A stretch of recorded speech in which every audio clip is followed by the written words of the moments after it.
Doncs sí, com sempre aquí parlant de cultura, per qui no ho sàpigui, tota aquesta nova audiència. I bé, tota aquesta nova audiència i l'antiga fins i tot es podrien estar preguntant sí, ja tenim la TDT a Cambrils, però què és realment la TDT? Com funciona la TDT? Per què no veig la TDT al meu edifici? Sí, jo també em feia aquestes preguntes. I és per això que avui parlarem d'un espia. Concretament del senyor Joan Pujol Garcia, un espia molt conegut arreu del món i que era català, curiosament. És un xic que va néixer a Barcelona el 1912 en una família acomodada i que quan va començar la Guerra Civil l'home va dir que no volia anar-hi. Llavors es va amagar, va estar un any amagat i tal, però al final, quan estava a punt d'acabar un període de, diguéssim, gràcia que van donar, doncs no li va quedar... Perquè és que esperaré tota la notícia, tota el comentari, a veure si té res a veure i no tindrà res a veure. No, clar. Doncs avisa ja, perquè potser hi ha gent com jo esperant que ho relacionis. Estàs allò en ascues. En ascues. Potser la gent s'ha quedat fins al final, a veure. No, no té res a veure, no parlarem de la TDT. Però bueno, era una introducció que... Ha estat bé, de les millors introduccions que t'he vist fer mai. Veus? Sí. Mira que em faig, I possiblement la millor des que estem amb TDT. Efectivament, sens dubte. Bueno, doncs com deia aquest senyor, al final no li va quedar més remei que anar cap a la guerra. Va anar al bàndol republicà, com vivia a Barcelona, i va anar cap a la batalla de l'Ebre, on va desertar. Va dir, esto no és per a mi, va agafar i va dir, deserto, i se'n va anar amb els nacionals, més que res, segurament, per intentar salvar el cul, diguem-ho clar, perquè allí a la batalla de l'Ebre va morir molta gent i tal. Bueno, doncs va acabar la guerra, va passar-se a l'altre bàndol, el van tornar a reincorporar com a alferes i presumia ell que va passar tota la guerra sense pegar ni un tiro. O sigui, era un paio que en realitat la seva ideologia era bastant pacifista i ell, tot i que va fer això, doncs diu, jo en realitat me netejo una mica les mans. Després de la guerra, mentre vivia a Madrid, va dir, bueno, doncs jo el que vull fer ara és ajudar a acabar amb la Segona Guerra Mundial. Això era el 1940 i ell va dir que això no podia ser, va trobar que el que feien els nazis estava molt malament i va dir, me vaig apuntar a fer d'espia. Se'n va anar al consolat britànic i va dir, escoltin, que vull ser espia de l'MI5. Amb un diari així, no? Sí,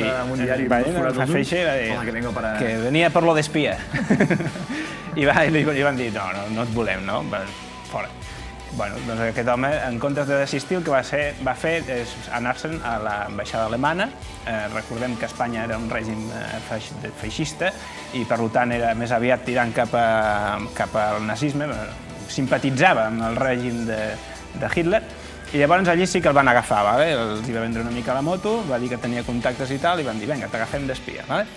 I llavors ell el que va fer és, va dir que ell se n'aniria a Gran Bretanya a fer d'espia, a passar-li informació als alemanys. El que va fer és anar-se'n a Lisboa. Dius, bueno, ben perdido, no? Sí. I allà el que feia ell era passar informació sobre trànsits de vaixells de mercaderies que en teoria passaven per Anglaterra.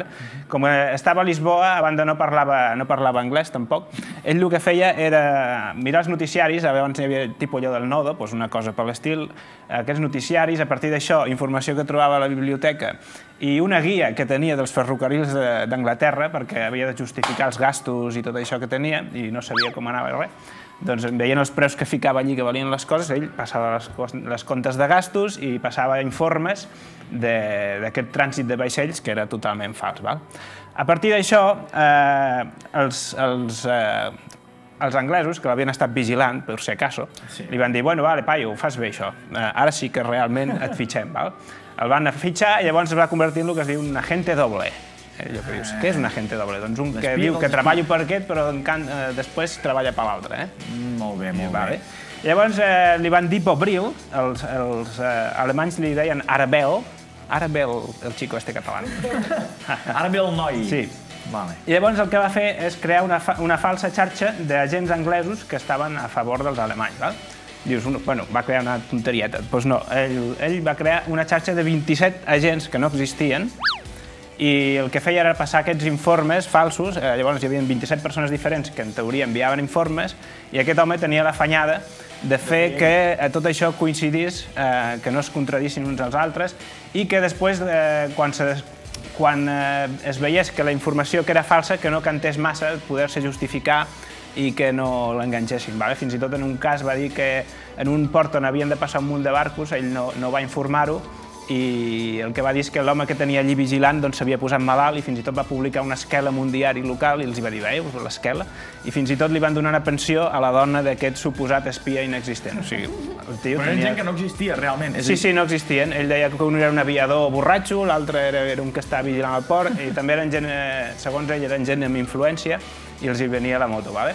Donat aquesta traça que tenia a inventar-se personatges i a fer aquestes mentides, els anglesos li van dir Garbo. Tenia molt de Garbo. Sí, no, però la Greta Garbo. Ah, vale. Bueno, no és el mateix, però...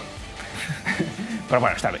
Li van dir Garbo i quan la cosa es va anar posant més xunga, perquè clar, ja costava des de Lisboa inventar-se totes aquestes troles, el que van fer és portar-lo cap a Anglaterra, ja sí, i llavors allí els de l'MI5, que eren els espies britànics, tot aquest on hi ha el James Bond i companyia, doncs li passaven certes informacions que ells hi deia això sí que els hi pots dir, informació que després era real perquè li pogués colar, però els hi passaven tard o els hi passaven una mica no sé què, diferent, de manera que anava colant.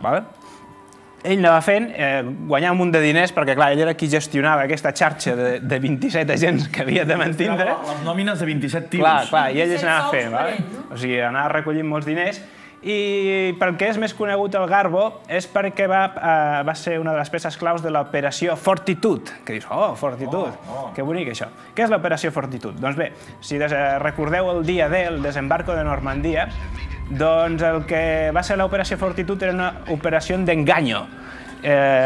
Consistia en fer creure als alemanys que el desembarco de Normandia tindria en realitat lloc a Calais, que està a més de 250 quilòmetres de Normandia. Però a veure, si diu el desembarco de Normandia, que els alemans són una mica justets. Sí, ells anaven amb avions i sí que veien que allà a la zona de Normandia n'hi havia molts tanques, hi havia molt de moviment de tropes, però el que va fer el Garbo i altres espies és dir-los que no, que allò era una trola, que era una operació de distracció. I el que van fer els anglesos és a la zona de Calais van posar tancs de cautxú, van fer infraestructures que semblaven militars fetes de cartró pedra i els hi van colar la moto, com que tenia tanta credibilitat aquest home i algun altre més que n'hi havia, 2 o 3 bàsicament, doncs els hi van fent creure que realment el desembarcament tindria lloc a Calais i van impedir que es mogués el gran gruix de les tropes alemanes cap a Normandia, facilitant l'èxit d'aquesta operació que s'ha fet famosa ja a tot el món i que va decantar, diguéssim, a la Segona Guerra Mundial.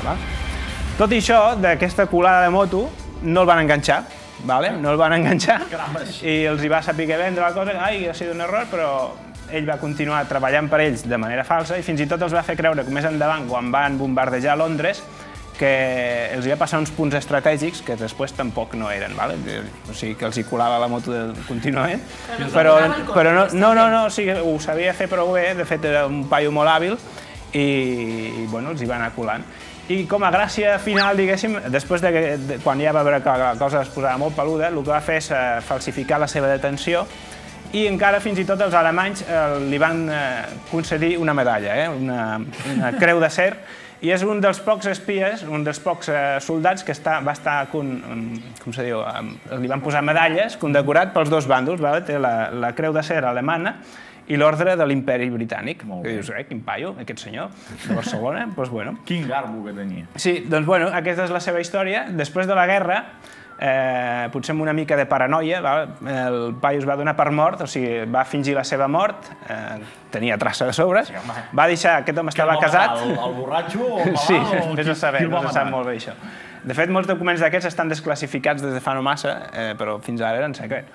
Va fingir la seva mort i se'n va anar a viure a Veneçuela, on es va tornar a casar, va tindre fills i els seus fills no van saber, ningú va saber res d'ells, de fet, fins al 1984, quan un periodista britànic que es dedica bastant a tot aquest tema de l'espionatge i tal, doncs el va anar estirant el fil i el va descobrir. Aquest senyor va morir el 1988 i la raó de parlar avui d'ell, entre altres coses, és que s'ha estrenat una pel·lícula documental que es diu Garbo l'espia, dirigida per l'Edmund Rock, i que narra totes aquestes peripècies que van fer que figurés en la història com un personatge bastant important i, de fet, molt desconegut, ja no només aquí a Catalunya, que seria una cosa bastant notable, sinó que arreu del món. N'hi ha aquesta pel·lícula que, com us dic, aquí a Tarragona, si la podeu veure, doncs ja us podeu estalviar les ganes, perquè no la fan a cap cine. És a dir, és bastant... Jo part l'argument ja el sabeu. Sí, ja heu vist el que va. Es veu que és un documental que està força interessant perquè no fa allò típic de la veu en off, sinó que et fiquen trossos de pel·lícules, imatges d'arxiu, dibuixos generats per ordinador. Es veu que està bastant amè, però com deia, no el fan a cap cine de la província, o sigui que, amigos, caldrà esperar per veure. I també, si voleu informar-vos més, hi ha diversos llibres, com per exemple un que es diu Juan Pujol, el espía que derrotó a Hitler, que és del Francisco Javier Juárez Camacho. Això busqueu pel Google i ho trobareu. I bueno, aquesta és la història d'avui. No té res a veure amb el TDT, però és, si més no, tan interessant, o fins i tot més. Fins i tot més, per això té el cap i la fi. Tonteria amb un altre.